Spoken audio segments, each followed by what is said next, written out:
إلهي لست للفردوس أعلى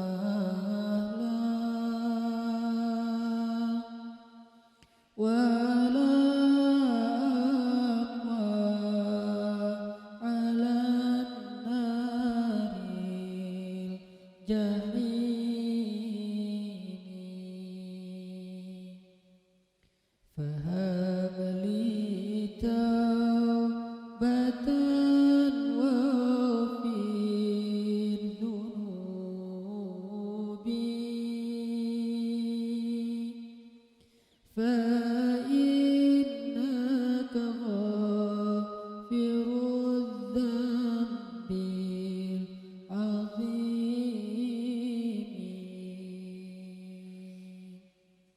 Teman-teman sekalian, bait-bait kasidah itu ditulis dan dirangkai oleh para ulama adalah tentang pengakuan dosa seorang hamba.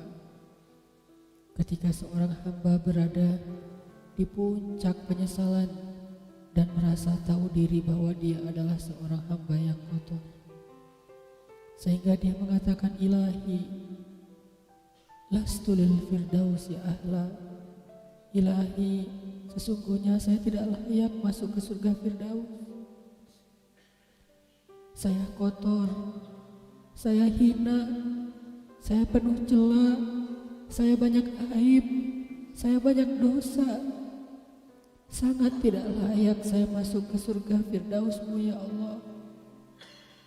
Tidak ada satupun amal yang bisa saya banggakan sehingga menjadi jalan bagi saya masuk ke surga Firdaus-Mu ya Allah. Kita harus merasa diri kita rendah di hadapan Allah. Itulah kenapa kita sujud. Dan Allah suka kepada orang yang merendahkan diri di hadapannya. Itulah kenapa Allah suka kepada hamba yang bersujud. Seandainya pintu surga itu terbuka dengan kunci amal solih, saya tidak punya kuncinya ya Allah. Saya beramal solih tetapi belum layak untuk membuka pintu surga.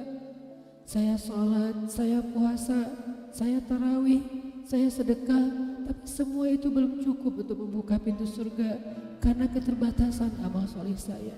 Masih banyak kesalahan dalam amal-amal yang saya kerjakan karena saya bodoh ya Allah. Lalu bagaimana nasib saya kelak di akhirat ya Allah?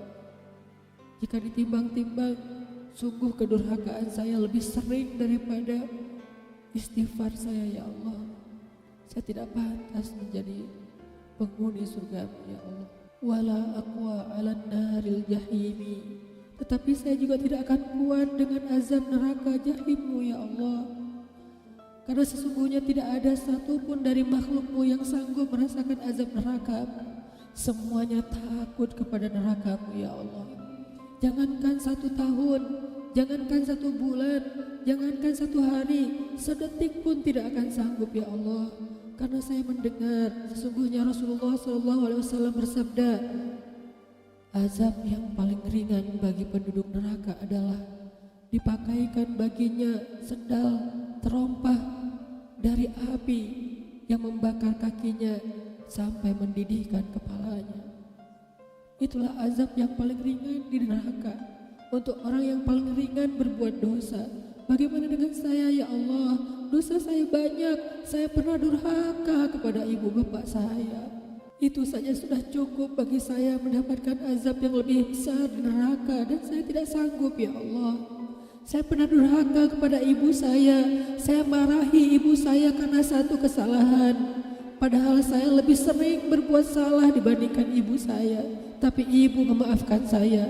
Ketika di waktu kecil saya memecahkan barang-barang ibu saya memungut barang-barang itu sambil tersenyum, membelai kepala saya, mengatakan nasihat-nasihat yang baik. Sama sekali ibu saya tidak marah kepada saya saat itu. Tapi ketika telah dewasa, tidak sengaja ibu saya yang sudah tua renta kadang memecahkan barang saya, merugikan sedikit saja dari harta saya marah seperti setan ya Allah. Saya bentak ibu saya ya Allah, bahkan kadang membuat ibu saya terluka kaget.